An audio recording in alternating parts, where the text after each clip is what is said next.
은혜의 장중 안에서 이루어지는 것입니다. 하나님의 뜻 밖의 것이 우발적으로 우연적으로 생겨날 수 있는 것은 없다 하셨사오니 이 시간 하나님께서 계획하시고 준비하신 이 귀한 시간 동안에 우리 하나님의 귀한 뜻이 온전히 이루어지게 하여 주옵소서. 예수님 이름으로 기도합니다.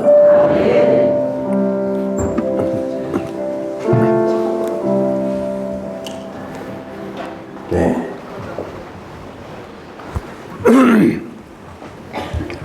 오전에는 우리가 회개에 대해서 공부를 했습니다. 회개라는 것은 우리가 저지른 몇 가지 실수나 죄를 우리가 반성하고 뉘우치는 것 정도가 아니라 그랬죠. 회개의 진짜 뜻은 하나님의 주권을 온전히 인정을 하고 그리고 그 하나님께서 우리에게 그 하늘의 그 사랑과 그 진리를 설명해 주기 위해 이 땅에 허락해 놓으신 이 천지 만물과 또 우리의 인생과 우리에게 닥치는 여러 가지 사건들과 현실들 그 속에서 그 하나님의 그 진의, 그 진리를 올바로 깨달아 알게 되면 그것이 하나님이 우리에게 허락하신 그러한 것들이 바로 이러한 의미였구나 라고 알 때 그걸 히브리어로 슈브, 회개라고 한다고 했습니다. 그러니까 여러분들이 아는 국어사전의 개념으로 성경을 그냥 읽어버리면 안 돼요. 왜냐하면 언어라는 것은요 긴 시간을 두고도 변화가 되지만 아주 짧은 시간에도 크게 그리고 빠르게 변화가 되거든요. 예를 들어서 요즘 아이들이 하는 이야기를 할아버지 할머니들이 옆에서 이렇게 들으면 그 소리를 반도 이해를 못합니다. 여기 할아버지 할머니들 멘붕, 헐 이런 말 아세요?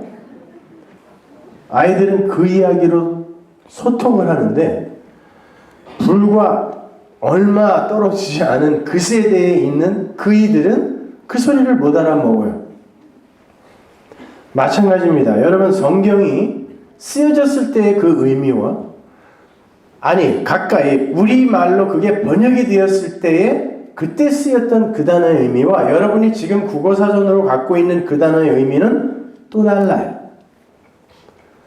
그러면 지금 여러분이 갖고 있는 그러한 정의들을 갖고 성경을 그대로 읽어버리면 거기서 오해가 생기고 곡해가 생기게 된단 말입니다.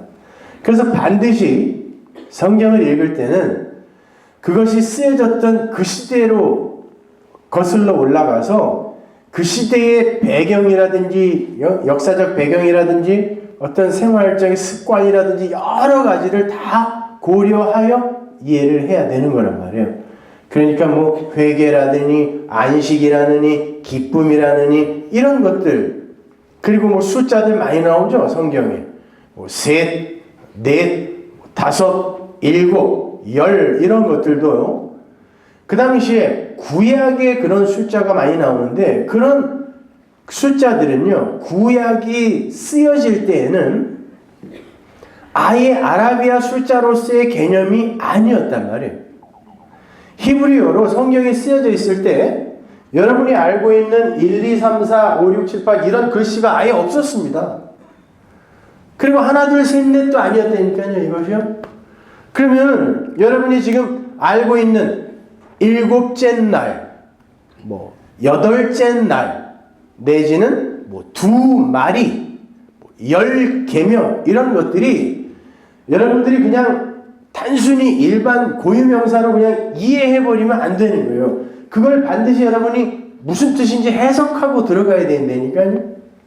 그걸 모르고 무작정 열이니까 그 10개인가 봐, 7이니까 그 7인가 봐 이렇게 생각하시면 안 된단 말이에요.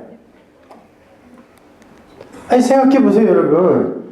성경이 처음 우리에게 주어졌을 때 이 인류에게 문자라는 것으로 하나님이 성경을 처음 줬을 때 그 문자가 뭐였어요? 한글은 아니었을 거고 뭐였습니까? 애굽의 상형 문자였어요. 아세요? 아니 생각해 보세요. 모세가 그 조상들과 430년간 여러분 한번 생각해 보세요. 이스라엘이 430년간 애굽의 음식을 먹고 애굽의 문명 속에서 애굽의 글을 배우고 애굽 것을 공부하고 거기서 살았어요. 제가 미국에서 온 지 이제 9개월도 안 됐는데 거기에 있는 아이들요. 1.5세, 2세들 있죠? 그 아이들은 한국 애들 아닙니다. 올림픽 때 미국 응원한다고요. 그리고 한국에 오면 다 불편해해요. 우리 아이들이 그래요. 우리 애 셋이 있는데 하나는 대학생이고 둘은 고등학생이거든요. 그런데 한국에 오면요. 굉장히 다른 나라에 온 것처럼 어색해요. 지금 조금씩 적응을 하고 있는데 근데 430년을 남의 나라에 가서 거기서 그 나라 말을 쓰고 그 나라 음식을 먹으며 그 나라 왕 밑에서 살았어요.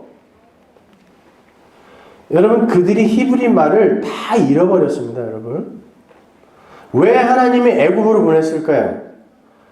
그때는 이스라엘 민족이라는 것도 없었고 아무것도 없었어요. 야곱의 식술 70명이 그냥 들어가서 그렇게 많아진 거예요. 그들에겐 글도 없었고 아무것도 없었고 당시에 유일하게 글을 갖고 있었던 사람들이 애굽이었어요. 그 당시에 전 세계 인구가 3천만 명인데 그 중에 애굽이라는 나라가 독보적인 강대국이었어요. 그리고 그들이 상형 문자라는 걸 갖고 있었습니다. 물론 그거는 신성 문자였어요. 하나님께, 그러니까 신에게, 그들의 신에게, 라라는 그들의 신에게 인간들이 섬김을 나타낼 때 그 신에게 올려바치는 글씨가 문자였어요. 그래서 일반들은 문자라는 걸 알지도 못했어요. 왕족이나 제사장들만 알았었단 말이에요. 왜 모세를 왕족으로 굳이 들여보냈을까요, 여러분? 하나님이 우리에게 성경을 주기 위해 문자가 있는 나라에 당신의 백성을 그 문자를 배울 수 있는 위치로 넣어버린 것입니다. 이스라엘 백성에게 그 문자를 주려고. 그리고는 그의 이름을 모세라고 짓는데요. 당시 애굽의 18왕조 때는 왕이 될 수 있는 왕자의 자리에 있는 사람들의 이름이 전부 모세였어요. 이거 애국 왕자들의 이름입니다, 이게요. 그럼 당연히 그때 당시에 진짜 역사서에 나와 있는 이야기인데 그때 당시 18왕조의 그 공주 하나가 애가 없었어요. 근데 그들의 그러니까 삼신 할머니에게 여기서는 한국에서 막 빌잖아요. 애 하나만 점지해달라고. 그때 애굽에서의 그 아이를 구하는 기도는 강물에 가서 몸을 깨끗이 닦는 의식이었습니다. 애굽의 공주가 궁 안에 목욕탕이 없어서 거기에 와서 시원하게 목욕하고 있었겠어요?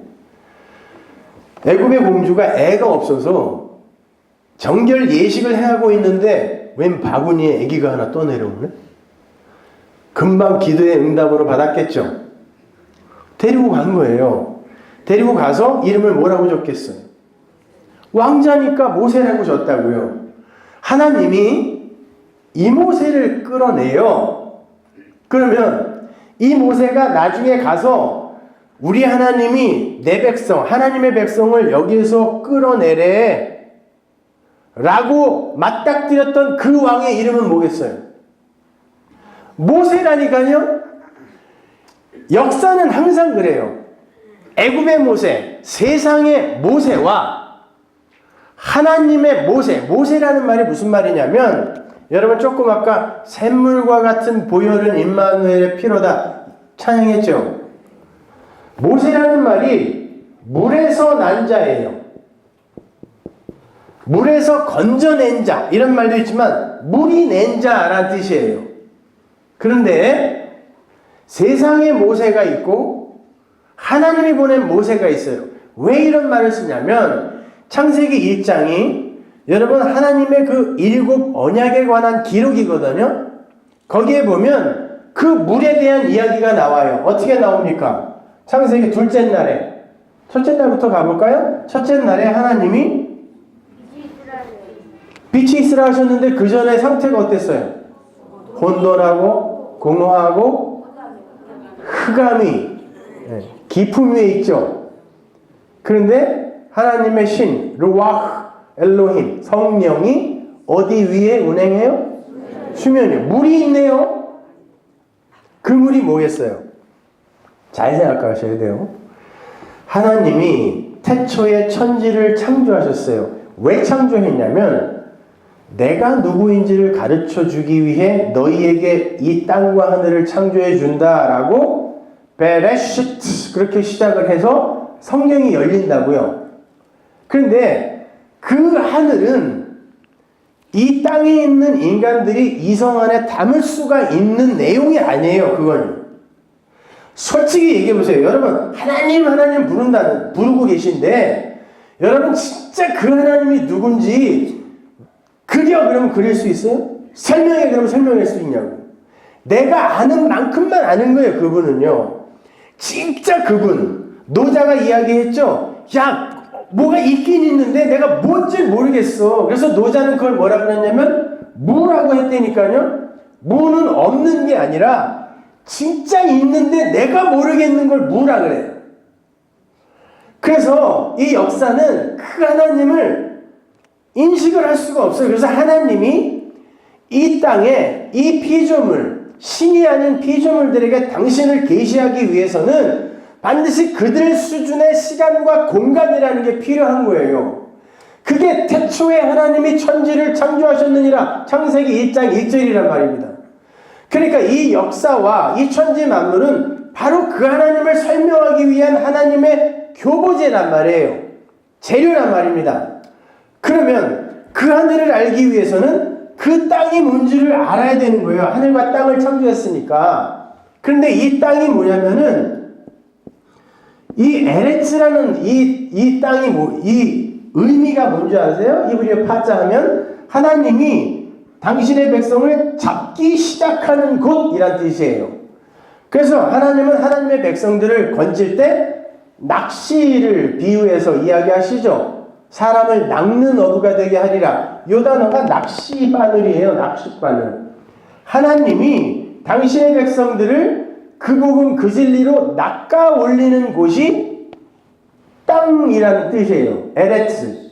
그런데 땅이 어떤 상태냐면 토후보후, 혼돈과 공허라고 하는데 그건 무슨 말이에요 도대체 그게? 혼돈과 공허 그러는데 막 혼돈스럽고 공허해? 그 혼돈, 토후보후라는 게 무슨 말이냐면요. 요거는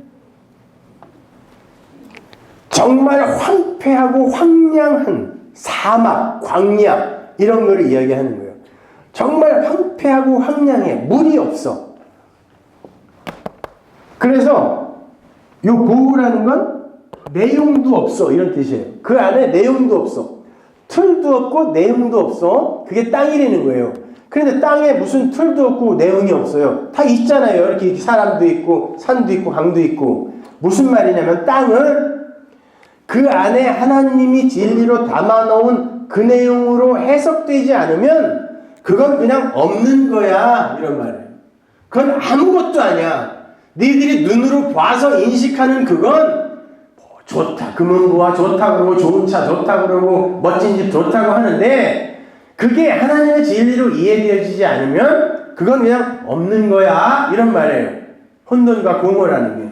그거를 어떻게 이야기를 하냐면 수면이라는 말을 쓰는데 요 수면은 나중에 나오는 이야기고 기품이라는 말이 나와요. 이 기품이라는 것의 이름을 우리가 흑암이라 부르자 이런 말이에요. 히브리 원문으로 보면은. 그러면 어두움, 흑암이라는 말은 그 기품이라는 것의 파님, 이름이다 이런 말이거든요. 그럼 기품이 뭐겠어요? 그 수면을 이야기하는 거예요. 아래의 물. 그러면 이 물, 이 아래의 물, 왜 아래의 물이라고 하냐면 하나님의 은혜의 비, 그리고 하늘이라는 단어 자체가 샤마임, 그래서 물이 있는 거기 이렇게 쓴단 말이에요. 히브리 사람들이. 그래서 그 물은 하나님의 말씀, 진리를 의미한단 말이에요. 그런데 그 물, 위의 물을 가르치기 위해 하나님이 아래에 이 세상을 만들어 놨는데 그걸 바다라고도 하고 아래에 물이라고도 한단 말입니다. 그래서 성경에 나오는 바다나 뭐 이런 것들은 전부 아래 것이에요. 근데 그걸로 위의 것을 알면 나중엔 바다가 필요 없죠. 그래서 요한계시록에 가면 바다가 다시 있지 않겠고라고 이야기하는 거예요. 새하늘과 새 땅에는. 그러면 아래의 물을 가지고 위의 물을 알았어요. 보세요. 창세기 둘째 날에 하나님이 궁창 위의 물과 궁창 아래의 물을 만드셨다 그래요. 궁창은 뭐예요? 모르고 막 읽은 거예요, 그냥? 시궁창이요?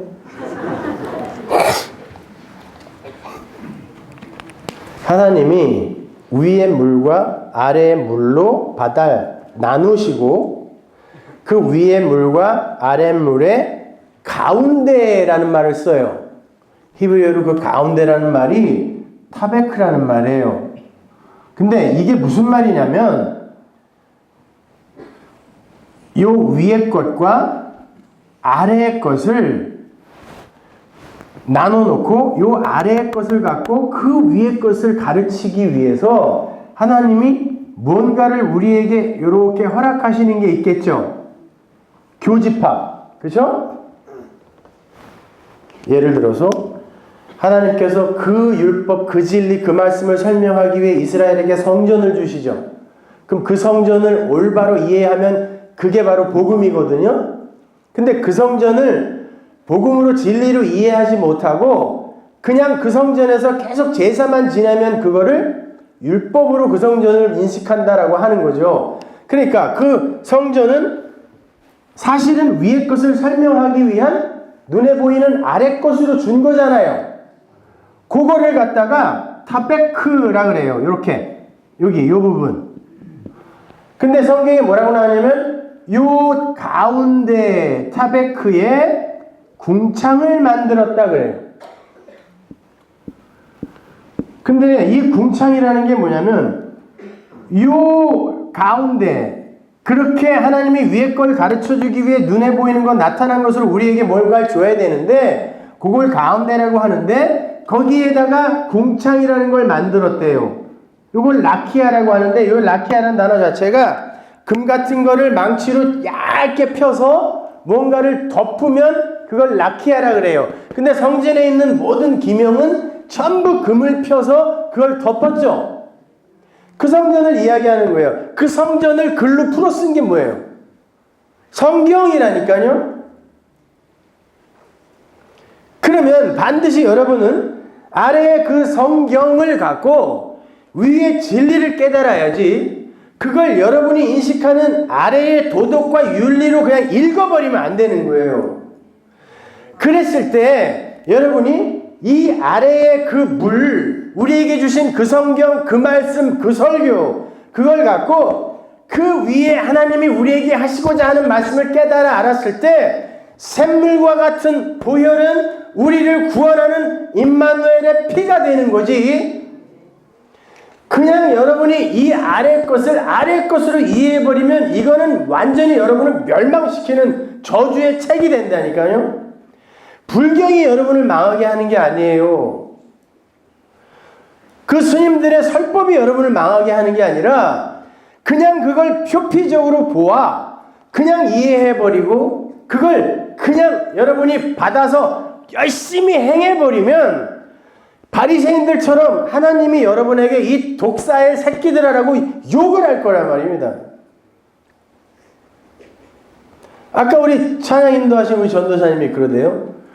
여러분이 이렇게 모여서 이렇게 기도하는 게 하나님의 뜻이 아니면 어떡할 겁니까? 라고 물어보는데 아무도 두려워하지 않는 것 같아요. 하나님이 그러한 자들에게 너희들이 왜 나를 핍박하느냐 그랬다니까요. 너희들이 왜 나를 모독해 그랬단 말입니다. 그러니까 여러분 우리가 올바로 알고 신앙생활을 해야 되는 거예요. 제대로. 아무리 목이 터지게 얘기를 해봐야 여러분에게 설명을 해드릴 수는 없으니까 제가 어떻게 이 지점까지 와서 여러분에게 이런 이야기를 하는지에 대해서 아주 쉽게 간단하게 이렇게 이야기를 해드릴 거예요. 찬양도 좀 섞어서.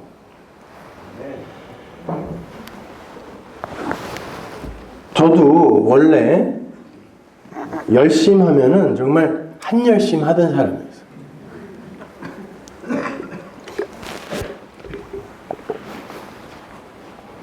저는 고3 때도요, 교회에 5일씩 나가 있었어요. 교회의 모든 일은 다 내가 해야 되는 줄 알았어요. 그래서 주보 만드는 거, 성가대, 또 찬양인도, 고등학생이 다 하고, 그리고 밤에 고등학교 3학년 때도 교회 다락방에 가갖고 3시간씩 4시간씩 꼭 기도하고 그러고 갔다니까요.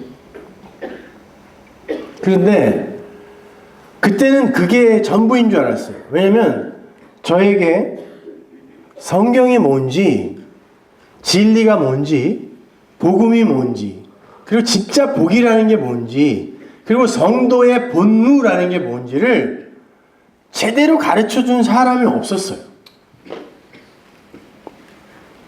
네, 그렇잖아요. 50대 넘어간 분들, 우리가 어렸을 때 신앙서적이라는 게 뭐가 있었습니까? 고작해야 어네스트 앵글리의 휴거, 안희숙 사모님의 죽으면 죽으리라, 이거 말고 뭐 있었어요? 워치만이라는 사람의 책이 나온 것도 그 이후고, 마틴 로이드 존스의 책은 한참 뒤에 나왔어요. 사람들이 읽고 공부할 신앙서적이 없었다니까요. 근데 아무도 거기에 대해서 간절한 마음이 없었어요. 그러니까 유일하게 우리가 신앙생활의 근거로 삼을 수 있는 건 여기서 행해지는 설교밖에 없었는데, 우리가 어렸을 때는 부흥사들이 그렇게 인기가 있었어요. 그래서 저마다 인기 있는 부흥사들이 그냥 자기 악기들 다 싣고 돌아다니면서 하는 설교들은 거의 반은 코미디였고,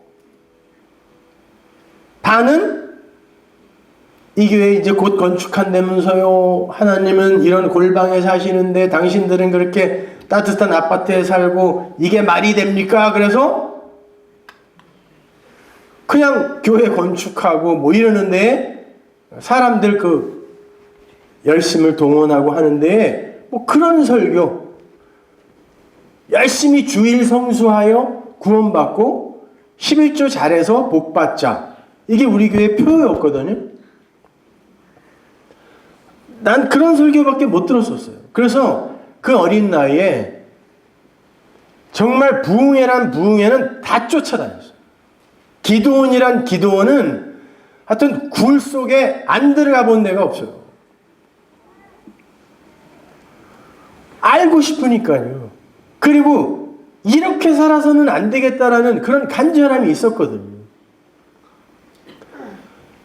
그리고 그렇게 하면 하나님도 지성이면 감천이라는데, 하나님도 그냥 나를 불쌍히 여겨 돌아봐 주시겠지 라고 그냥 열심히 한 거예요. 최선을 다해서. 그리고 고등학교 때까지 빵집에를 한 번도 안 가봤어요. 빵을 싫어해서가 아니라 우리 때는 고등학생이 유일하게 학교 말고 갈 수 있는 데가 짜장면집 아니면 빵집밖에 없었어요. 근데 그 빵집에 가면 선생님들한테 혼났다니까요. 학생이 빵집 간다고? 그래서 안 갔어요. 빵을 그렇게 좋아함에도 불구하고. 그래서 학교, 집, 도서관, 교회, 학교, 집, 도서관, 교회, 이렇게 정말 누가 봐도 성실하게 살았죠. 그리고 예수 믿는 자가 공부 못하면 하나님께 영광 가린다고 해서 열심히 해서 서울대학도 들어갔습니다. 그런데 대학교 딱 들어갔더니 조금 회의가 생겨요. 이게 신앙일까? 과연 이렇게 한다고 진짜 천국을 가는 걸까라는 그런 회의가 들기 시작했어요. 그래서 혹시 그러면 다른 종교에도 내가 이렇게 간절히 찾아 헤매던 그 진리가 있으면 어떡하지라는 생각을 가졌어요. 아니, 대학교 들어갔더니 고등학교 때 저희는 5시에 등교해서 11시에 하교에 있거든요. 그러니까 어디 갈 데도 없을 뿐만 아니라 11시에 하교에서 독서실에 반드시 가야 되는데 선생님들이 그 독서실에 자나 안 자나 그 밤에 또 검사하러 다녔어요. 그래서 나는 자다가 이렇게 무슨 부스럭 소리만 나면 지금도 벌떡 일어나서 앉아서 자는데 그때 너무 그냥 그 공포, 선생님한테 자고 있으면 두들겨 맞을까봐. 아니, 그렇게 살다가 대학교에 딱 들어갔더니 세상에 다른 세계가 있는 거예요. 빵집 정도가 아니야, 이건요. 그런데 나는 신앙이 이런 거라고 배웠기 때문에 전 주일날 짜장면도 안 사 먹었어요. 버스도 안 탔으니까. 아니, 그렇게 신앙이 이런 거라고 생각했었는데 막상 대학교 들어가니까 너무 불편해요. 하고 싶은 것도 너무 많고 먹고 싶은 것도 너무 많아요. 그래서 어린 마음에 든 생각이 하나님이 없다라는 걸 한번 증명해보면 내가 조금 편안하게 살 수 있지 않을까? 즐겁게 살 수 있지 않을까라고 생각했어요. 그때부터 동양 철학, 불교, 대순진리회, 심지어는 그 라이리안 교까지 아주 정말 깊이 섭렵하기 시작했어요. 저는 그 대순진리회라고 증산도가 있죠? 도를 아십니까? 물어보는 사람들. 여러분, 그거 처음에 생겼을 때 그 교리를 저하고 제 친구하고 선배 하나가 셋이서 점심 때 짜장면 한 그릇씩 얻어먹고 쓴 거예요. 짜집게 한 거예요. 쓰긴 뭘 써요. 그러니까 지금도 너무 죄송해요. 그분들에게. 좀 성의 있게 써줄 걸. 그만큼 열심히 했다니까요. 여기에 혹시 진리가 있으면 어떡해? 그렇게. 그래서 지금 저는 생년월일시만 여러분이 탁 대주면 주역을 나 정통으로 공부했으니까 웬만한 거 다 맞춰요.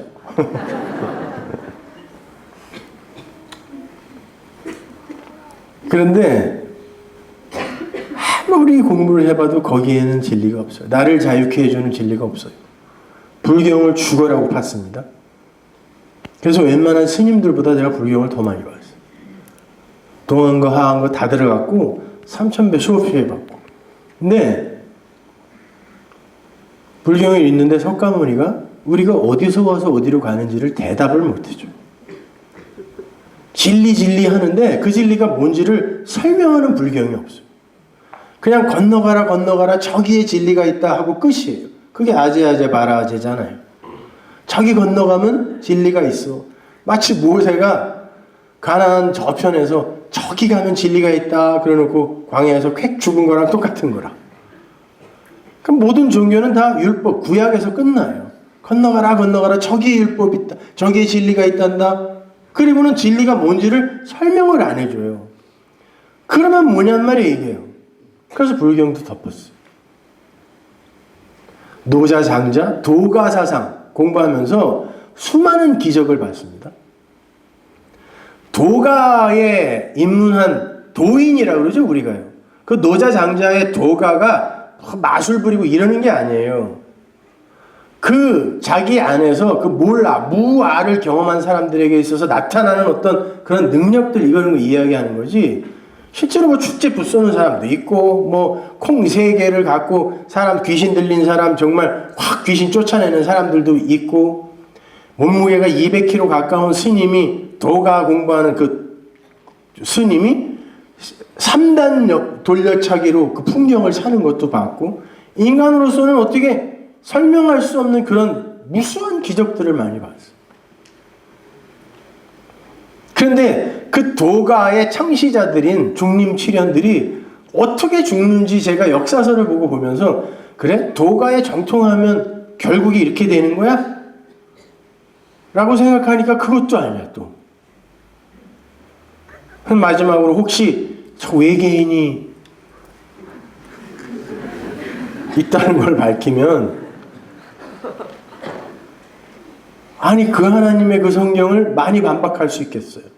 그래서 내가 라이리안교라는 거에 그들이 쓴 요한계시록 강해를 탐독을 하고요. 너무 과학적으로 잘 써놨어요. 다 거짓말이에요. 그러니까 요즘 나오는 세대주의자들의 요한계시록 해석은 전부 그 아류들이라고 생각하시면 돼요. 클로드 보리룡인지 무슨 보리쌀인지. 그 사람 아직도 그 사람들은요. 자기 교인들 전 세계에 퍼져 있는 교인들의 월급 그 봉투에서 5% 10%씩을 그냥 띄어가요. 11조 안 해도 돼 거기는요. 그리고는 그 우주선이 착륙할 그 기지를 뭐 지금 만든다 그러더라고요. 그래서 카메라를 들고 UFO를 찾아다니기도 했어요. 그리고 찍었어요. 83년도에. 저 워커 130에 UFO 출현 이런 기사 혹시 보셨어요? 옛날에 스포츠 신문에서? 제가 찍은 거예요. 네, 군부대 조명탄이라고 밝혀져갖고 대왕신당에 말하는데. 조명탄. 그러니까 무수하게 노력을 해봤는데 애를 썼죠. 그래서 요즘 제가 다른 종교들과 우리 기독교의 차이가 뭔지를 설명하는 데 있어서 큰 도움이 돼요. 저는 신학 공부하는 데 많은 도움이 됐어요. 그러니까 결국은 성경으로 다시 돌아와서 내가 그 다른 종교들을 그렇게 열심히 공부하고 쫓아다니면서 연구하고 한 그런 열심을 성경을 공부하는 데 써봤나 생각해 보니까 그런 적이 없어. 그냥 교회에서 목사님이 오늘은 누가복음 5장 1절입니다. 그러면 펴갖고 그거 한번 보고 그리고 뭐 저 중고등부 성경 공부할 때 무슨 공과책 거기에 나오는 그거 몇 절 보고 말았던 거예요. 그래서 그때부터 진짜 2층에서 내려오지도 않고 졸릴까봐 우통도 다 벗고 그때는 현대인의 성경밖에 없었어요. 현대인의 성경, 개역 성경, 영어 성경 놓고 열심히 읽어봤어요. 근데 솔직히 말해서 잘 모르겠더라. 글쎄 무슨 이야기인지 이야기로 하라고 그러면 하겠는데 근데 그게 어떻게 나를 살리는 진리인가에 대해서는 내가 모르겠더라는 거예요. 그때 정말 굉장히 그 심정이 어땠냐면 하나님 내가 이거를 깨닫지 못한다면 차라리 그냥 날 죽이세요. 그랬어요. 살 의미가 없는 거예요. 그때 이미 글쎄 돈이라는 걸 많이 엄청나게 정말 내가 많이 벌었다고 해도 내가 이병철 회장보다 더 부자가 될 수 있을까 생각해 보니까 그건 안 될 것 같아. 그러면 내가 가장 높이 올라가도 2인자밖에 안 될 것 같은 거예요. 그럼 최선을 다해서 공부해서 열심히 학문을 닦아왔을 때 그때 내가 아인슈타인보다 더 훌륭해질 수 있을까? 아닌 것 같아요. 그럼 난 또 2인자네? 그럼 난 또 만족 못할 것 같아요. 그러면 그 상태가 나를 만족시켜주지 못한다면 나는 늘 불행할 것 같아요. 왜냐면 저는 고등학교 졸업할 때까지 1등이라는 걸 뺏겨본 적이 없었어요. 내가 한 번 딱 2등인가 했다가 다시 1등 되는 적이 있었는데 그때의 그 상실감이라는 거는요. 그러니까 세상을 살 때도 마찬가지일 거라는 생각이 들더라는 거죠. 그렇다면 그거는 나를 진짜 만족시켜줄 게 못 될 거라는 생각을 가졌어요. 그렇다면 내가 살 수 있는 방법은 나를 구원해 주겠다라고 하는 어떤 이해 그 구원의 말씀밖에 없다라고 나는 생각을 했는데 그 진리를 어디서도 찾을 수가 없는 거예요. 누가 가르쳐주는 사람도 없는 거예요. 그냥 무조건 착하게 잘 살으래. 그러면 나중에 복 받는다 그러고 나중에 천국 보내준대. 근데 내가 보기엔 불교인들이 나보다 더 착해. 그리고 예수님이 나를 구원해줬다는데 2000년 전에 그렇게 나를 위해 죽었다라는 그분이 어떨 때는 믿어지는데 어떨 때는 또 진짜 그럴까라고 의심이 들어요. 그러면 이런 일관성 없는 믿음도 하나님의 믿음이라고 여겨줄까? 생각했을 때 아닐 것 같아요. 그래서 그랬어요. 하나님 차라리 그러면 날 죽이세요, 여기서. 그러다가 우여곡절 끝에 저는 그 개혁주의 신학이라는 걸 만났어요. 지금은 그것도 많이 왜곡되어 있지만 그래? 성경이 이런 거야? 라는 걸 제가 조금씩 배우기 시작했어요. 근데 한국에서는 그거를 이야기를 하면 자꾸 믿음이 없다는 둥, 차가워졌다는 둥, 믿음이 식었다는 둥 이래. 무조건 뜨거워야 되는 거야. 그래갖고 미국으로 건너갔어요. 건너가서 거기서 신학교를 3개 다녔습니다. 제일 처음에는 침례교 신학교에 들어갔어요. 골든게이트라는 신학교에 들어가서 그냥 거기가 좋아서 들어간 건 아니고 학비가 제일 쌌어요. 미국은 남침례교단이 굉장히 커요. 그래서 조금만 노력하면 장학금을 주는데 생활비까지 받을 수 있어요. 그러니까 미국에서 돈 없어서 공부 못했다는 건 다 사기예요. 거기는 열정만 있으면 여기서 유학 간 사람들도 마찬가지예요.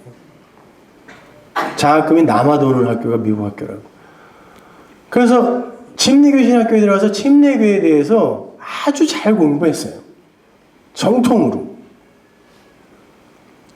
그리고 감리교 신학교로 옮겨서 그 감리교 신학이 뭔지를 하가드 세미나리에서 아주 잘 공부했어요. 정통 감리교, 웨슬리안 티올로지를. 근데 저의 배경은 웨스트민스터 쪽이었거든요.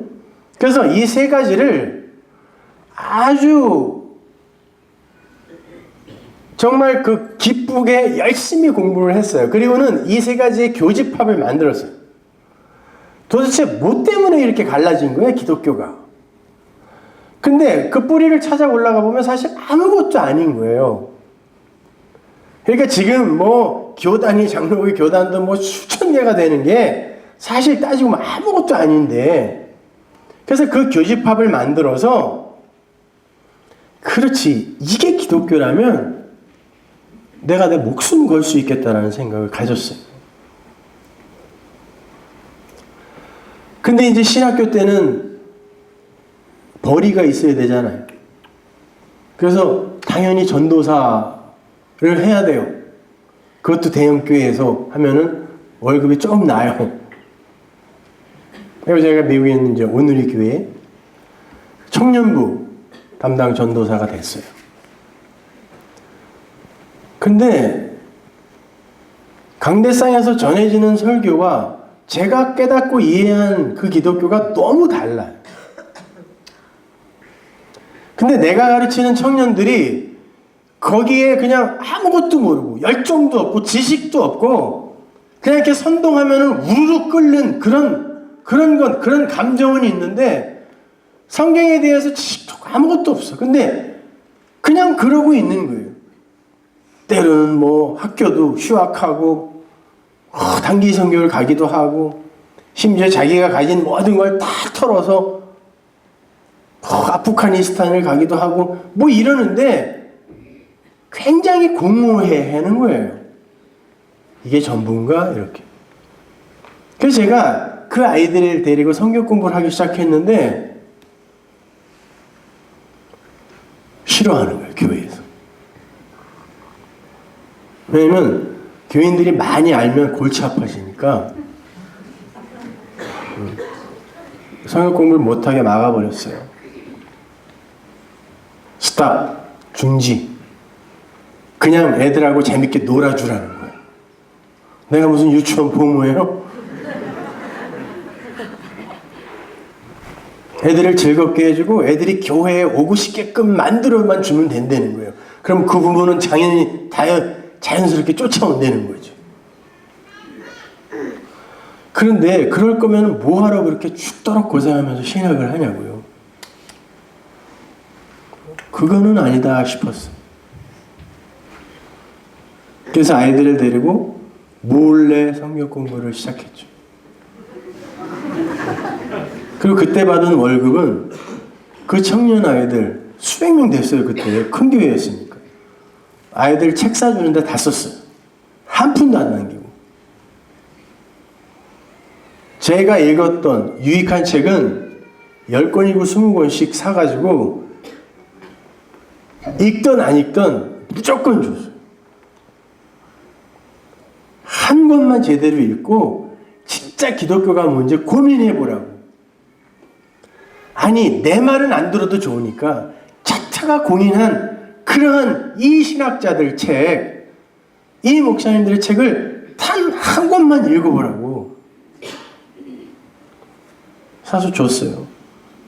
그래서 지금까지 저와 함께 오는 친구들도 있지만 대부분의 친구들이 거기에 열정이 없어요. 그냥 교회 와서 연애나 하고 그냥 뭐 같이 묻어서 뭐 단기 선교나 가서 거기서 놀다 이런 거나 좋아하지 진지하게 그 생명의 말씀을 궁금해하고 연구하고 싶어하는 사람들을 별로 못 만난 거예요. 그래서 결국 그 교회에서 나오게 돼가지고 제가 그 미국의 파사디나의 아트센터라는 그 아트 스쿨이 있어요. 거기에 부흥 강사로 갔어요. 부흥 강사라니까 뭐 대단히 많은 학생들이 있었던 게 아니라 한인 학생들이 기독교 학생회라고 이렇게 서클을 만들어 놨는데 10명 정도 있었어요. 애들 10명. 근데 그 중에 하나는 알코올 중독자야, 하나는 캐톨릭 신자야, 둘은 아예 교회를 한 번도 가본 적도 없어. 이런 친구들이 모여가지고 그 예수라는 미국 아이들 상상해 보세요. 비슷비슷하게 앉아가지고 무슨 말 하는지 한번 들어볼까 이런 거. 근데 제가 빅베어라는 데 올라가서 산장을 빌려서 수련을 했는데 뒷문을 잠가버렸어요. 못 나간다 이제. 그리고는 3박 4일 동안에 너희들이 알고 있는 기독교는 이런 거지, 내가 그게 왜 틀렸는지 가르쳐주고 지금부터 내가 공부한, 아니 우리의 진짜 그 신앙의 선배들이 그렇게 얘기한, 그러나 이 시대가 관심 없는 그 기독교를 얘기해 줄게. 그리고 3박 4일간 왕창 부셔버렸어요. 근데 그 아이들이요, 사람 설교를 하면 이 설교가 빨려 들어간다 튕겨져 나온다가 금방 알아요. 여기 앞에서. 근데 그 아무것도 몰랐던 20살, 21살짜리 아이들에게 이게 쭉쭉 빨려 들어가는 게 보였어요. 눈에 보였다니까요. 그래서 그 아이들을 데리고 개척을 했어요. 개척을 하려면 적어도 장로님 한두 명, 그리고 또 이 재정을 담당할 집사님 한두 명 정도는 있어야 생활비라도 볼 거 아닙니까? 근데 20살, 21살짜리 애들은 만나면 내가 밥을 사줘야 돼. 그런 아이들하고 오죽 답답했으면 LA 한복판에서 교회를 시작한 거예요. 그때 얼마나 힘들었었냐면,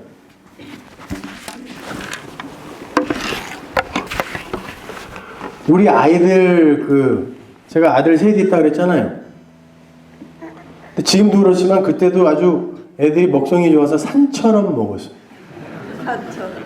근데 그 아이들한테 먹일 밥이 없었어요.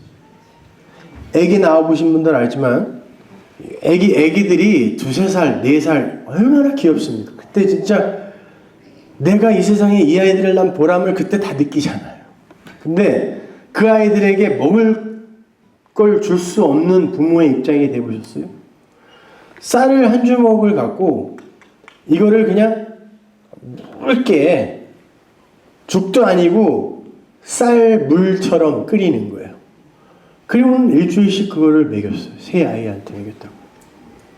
그러면서 하나님 앞에 그런 생각을 했어요.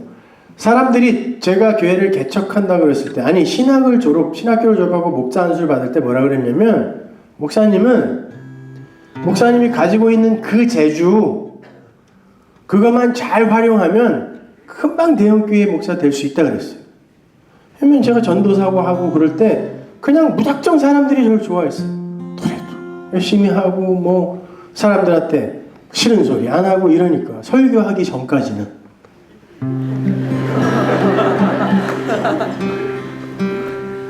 그때 그래서 나는 내가 좋아서 이거 한다지만 우리 아이들과 내 아내는 뭐냔 말이에요. 그런 생각이 들 때마다 제가 미국에 가서 식구들 모르게 혼자 숨어서 때로는 차 안에서 때로는 저 산 위에 올라가서 불렀던 그 찬양이 이 찬양입니다. 나의 힘이 되신 여호와여, 내가 주님을 찬양합니다. 주는 나의 반석이시며 나의 요새시라. 주는 나를 이끄시니 나의 주, 나의 하나님, 나의 피할 바위시요, 나의 방패시라.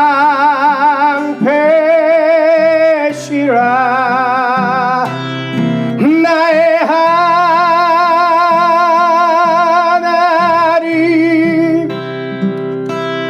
나의 하나님,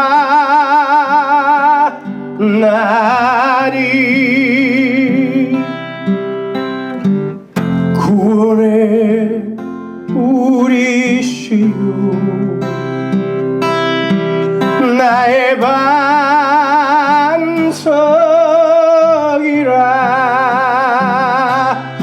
나의 하나님,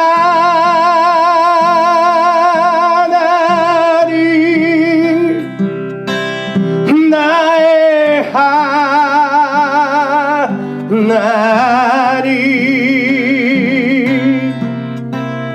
그는 나의 여호와,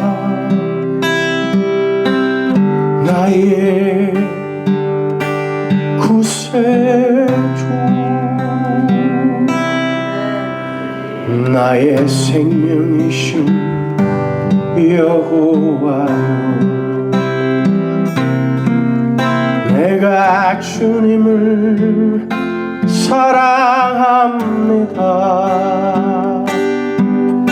주는 나의 반석이시며 나의 요새시라. 주는 나를 이끄시어 주의 길 인도하시며 나의 생의 목자 되시니 내가 따르리라.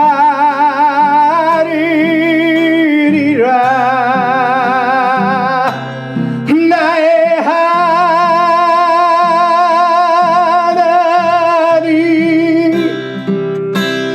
나의 하나님,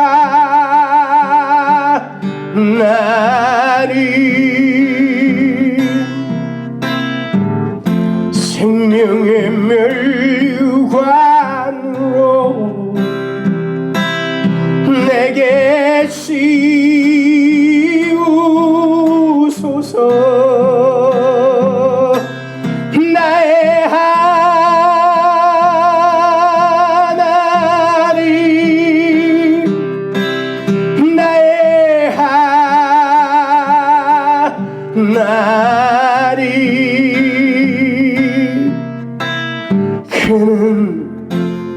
나의 여호와 나의 구세주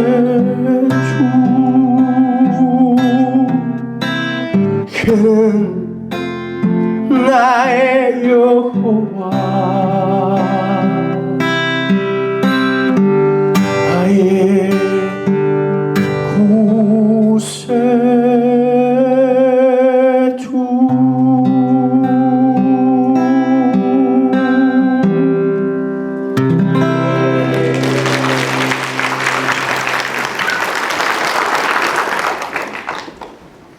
조금만 타협을 하면 얼마든지 사람들을 많이 모으고 잘 먹고 잘 살 수 있는 그런 길을 만들 수 있을 것 같았어요.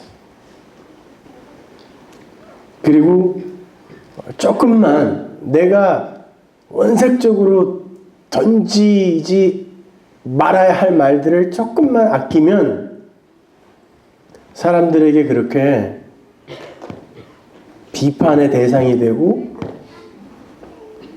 그러지 않을 수 있을 것 같았어요. 그런데 제가 그때 당시에 교회를 개척할 때만 해도 LA의 교계는 그 신비주의와 기복주의에 완전히 먹혀버린 엉터리 기독교였어요. 하나님에 대해서는 관심도 없고 나에게 일어나는 기적에만 관심이 있는 그런 엉터리 기독교.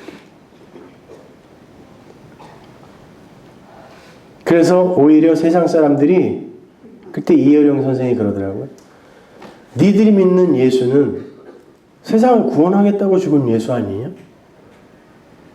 그의 손에는 못자국이 있고 그 옆구리에는 창자국이 있다. 너희를 위해서 희생한 흔적 아니야. 그런데 이 세상에 나는 그런 흔적을 갖고 있는 교회를 보지 못했다.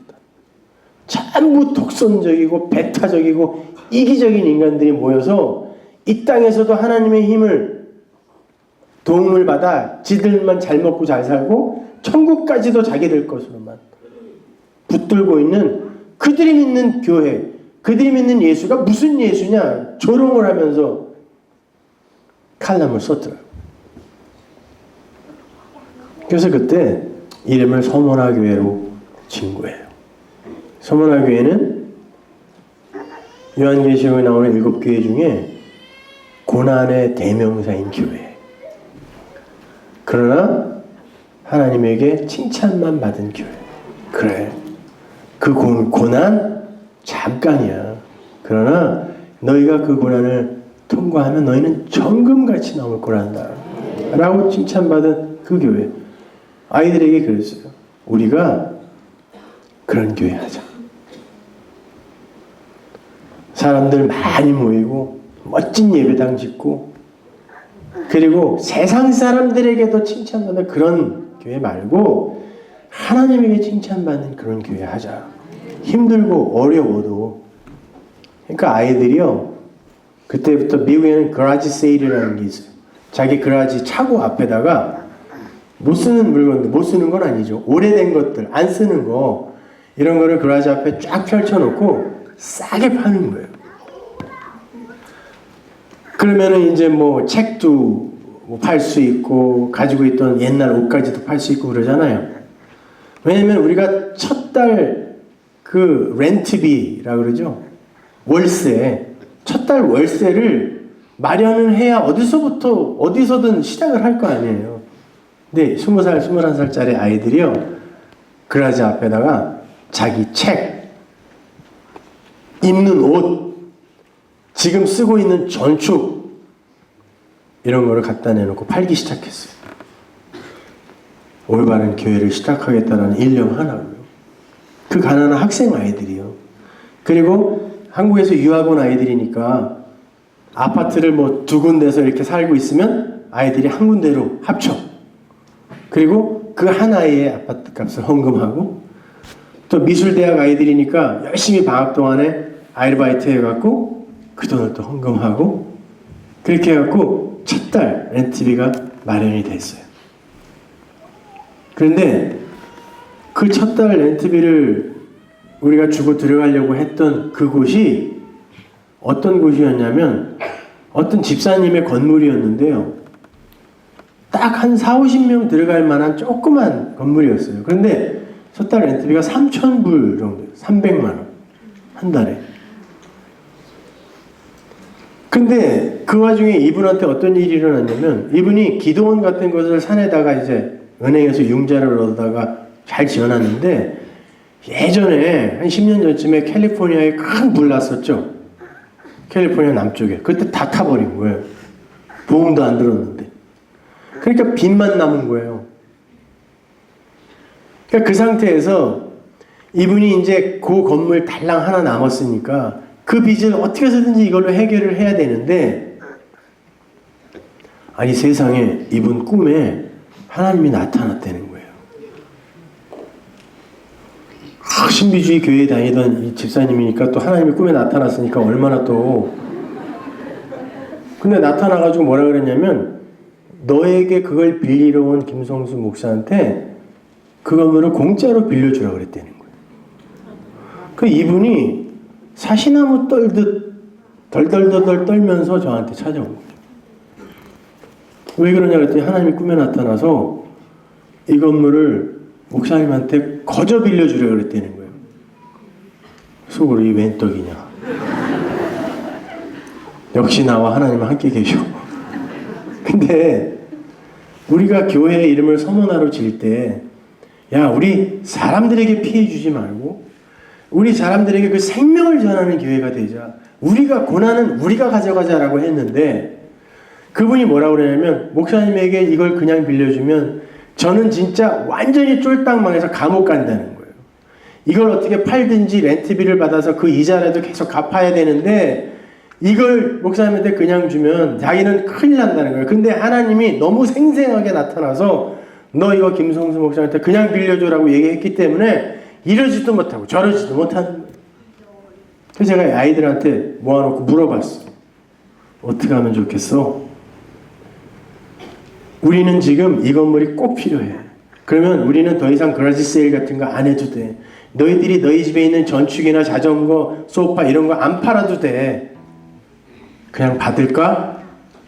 우리가 받는다면 그냥 준다 그랬어. 근데 아이들이 저한테 그러더라고요. 목사님 우리 서문화교회라고 이름 지을 때 그렇게 어떤 사람이 힘들어하는 그 상황을 딛고 교회를 세우고 이러자고 교회 이름 그렇게 지은 거 아니지 않냐고. 그건 안 된다는 거예요.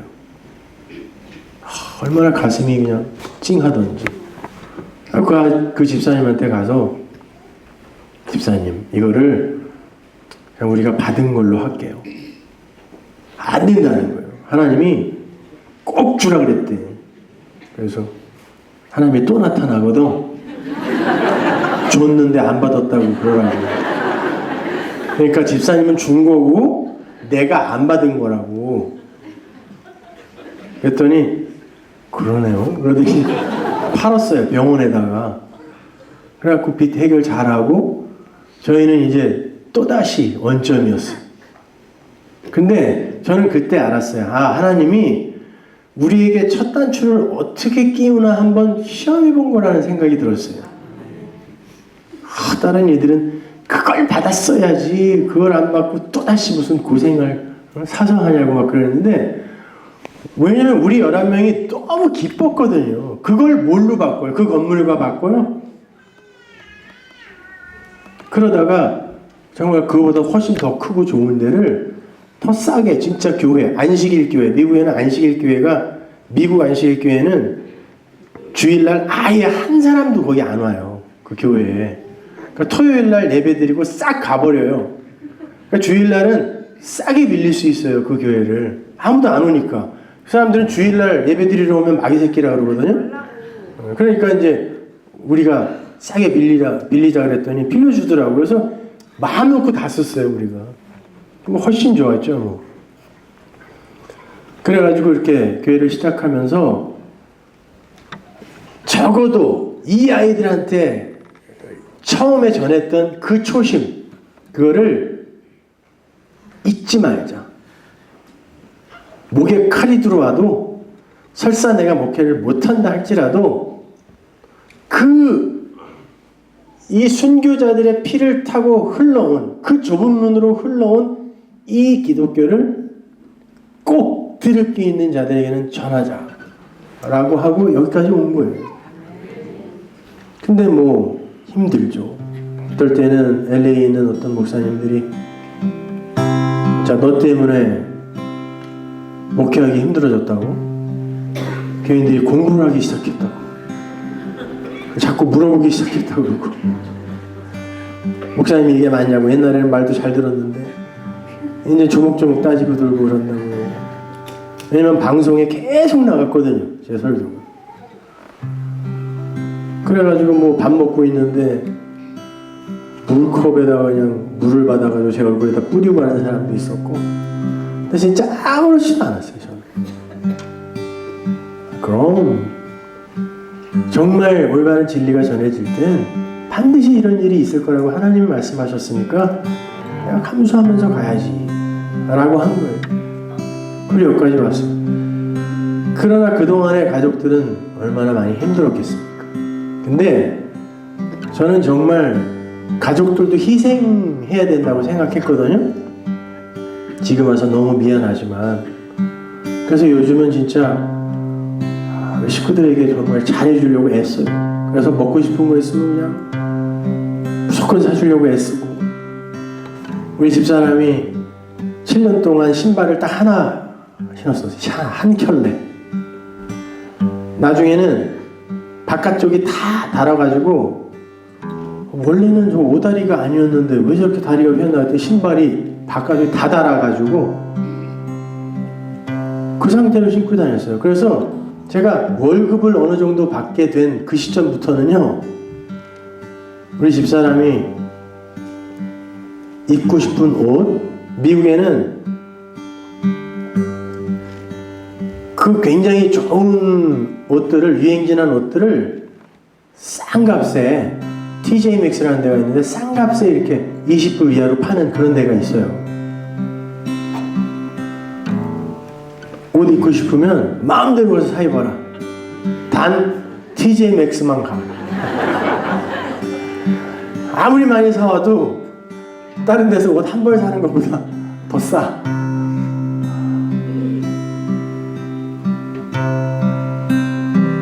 그럴 때 제 스스로 다짐하면서 불렀던 찬양.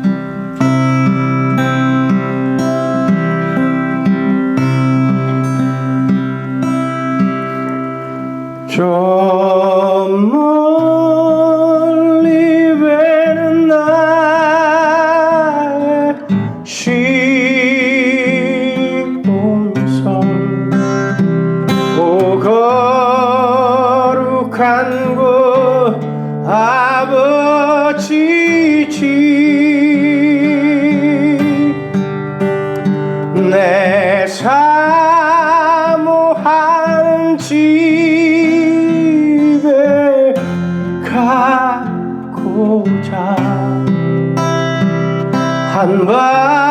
한밤을 새웠네.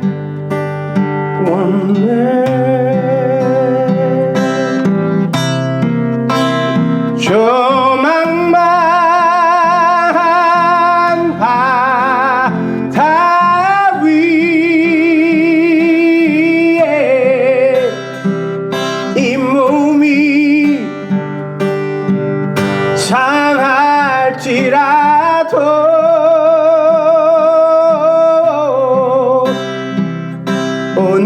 오늘은 이고 내일은 저도 주 복음 전하리.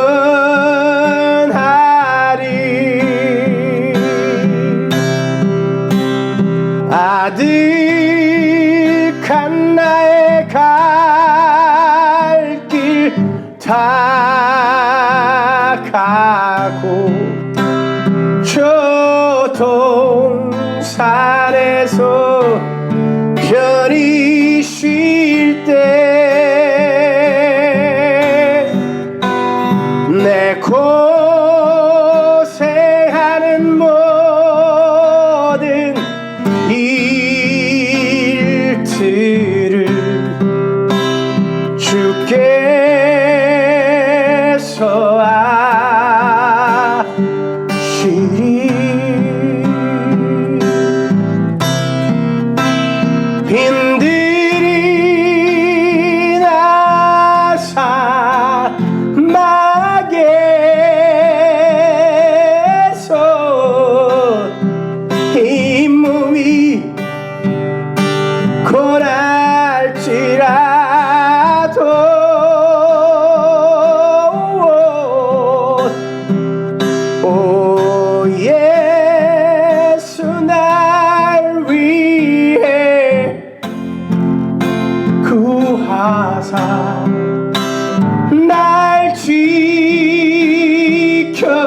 신앙생활이라는 건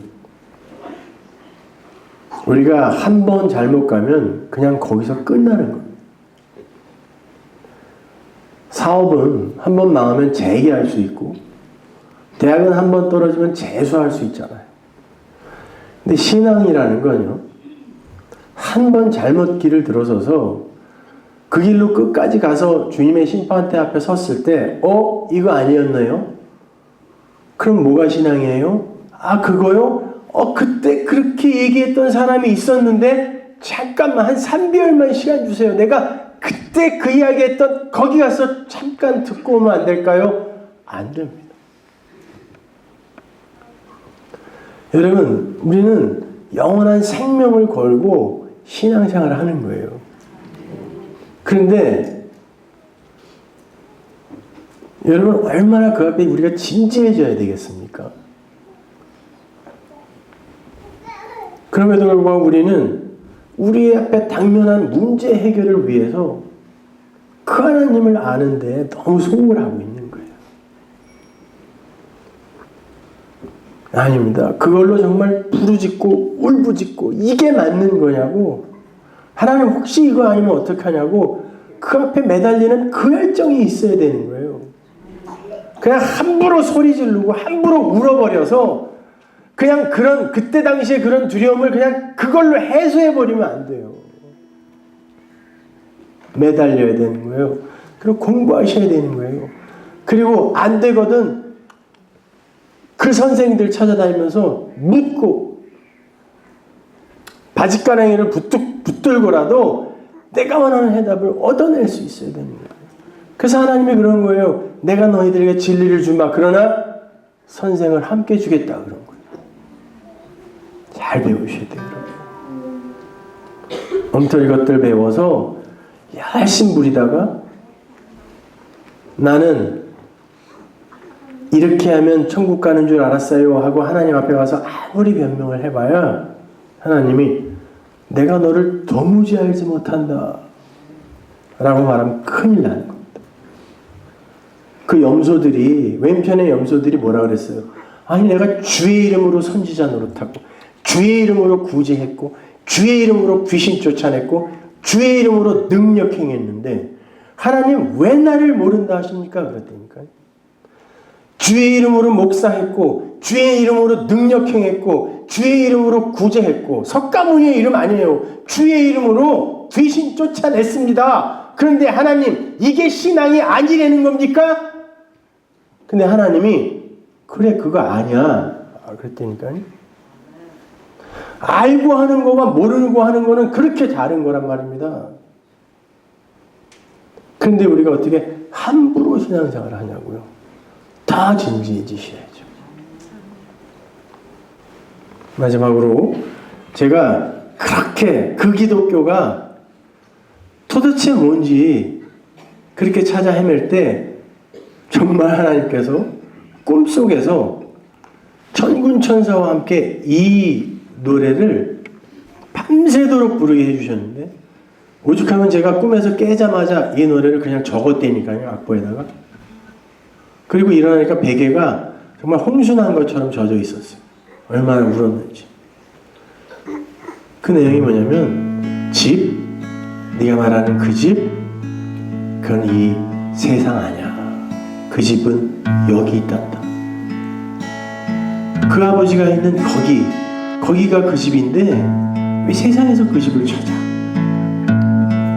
그 집을 찾아 그 아버지 집에 들어온 이들이 여기 이렇게 있잖아. 이렇게 보여주시는 것 같았어요. 그때 제가 만들어서 그날 극동방송에 가서 그냥 생방송 벌써 한 25년 전인데 불렀던 그 곡을 전해드리고 저는 오늘 물러가겠습니다. 성경이 궁금하시면 웹사이트 찾아서 수백 편 올라와 있으니까 하나하나 들어보세요.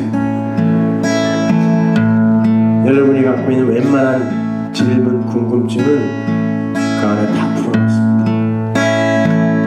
집으로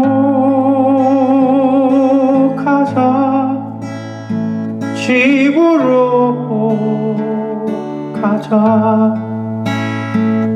이런 눈물 흘리지 않는 곳 집으로 가자 집으로 가자 내 아버지 기다리시는 그곳에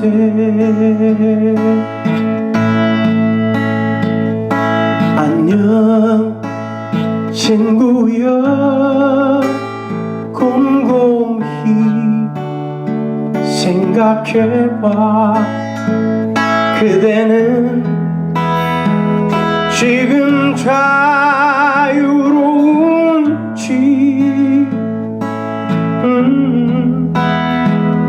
안녕 친구여 감추지 않아도 돼 애써 웃는 모습 안 보여도 돼 구원받은 몸이라 안심하고 있었나 끊임없이 생기는 얻은 죄 감춰둔 죄 의인은 믿음으로 살리라 하셨는데 친구는 그 뜻을 진정으로 아는가 집으로 가자 집으로 가자 얻은 죄로 아파하지 않는 곳 집으로 가자 집으로 가자 내 아버지 기다리시는 그곳에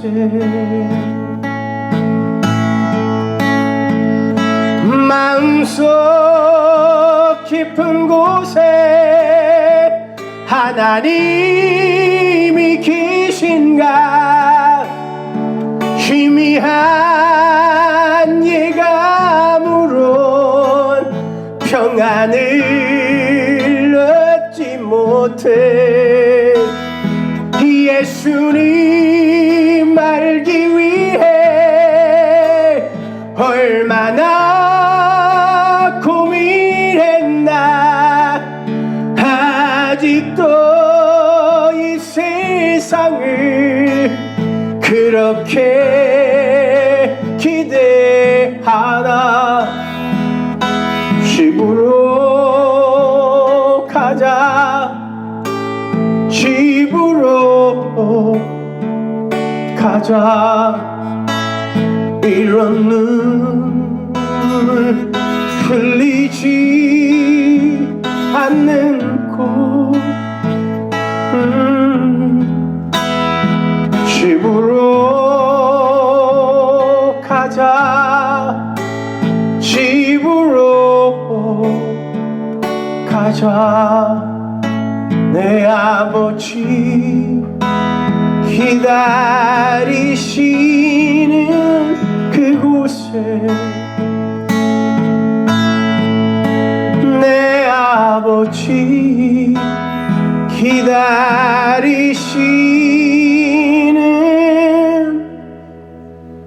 그곳에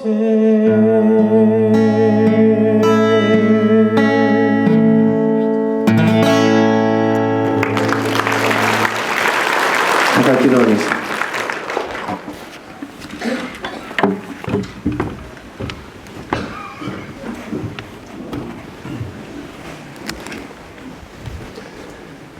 하나님 은혜를 감사합니다.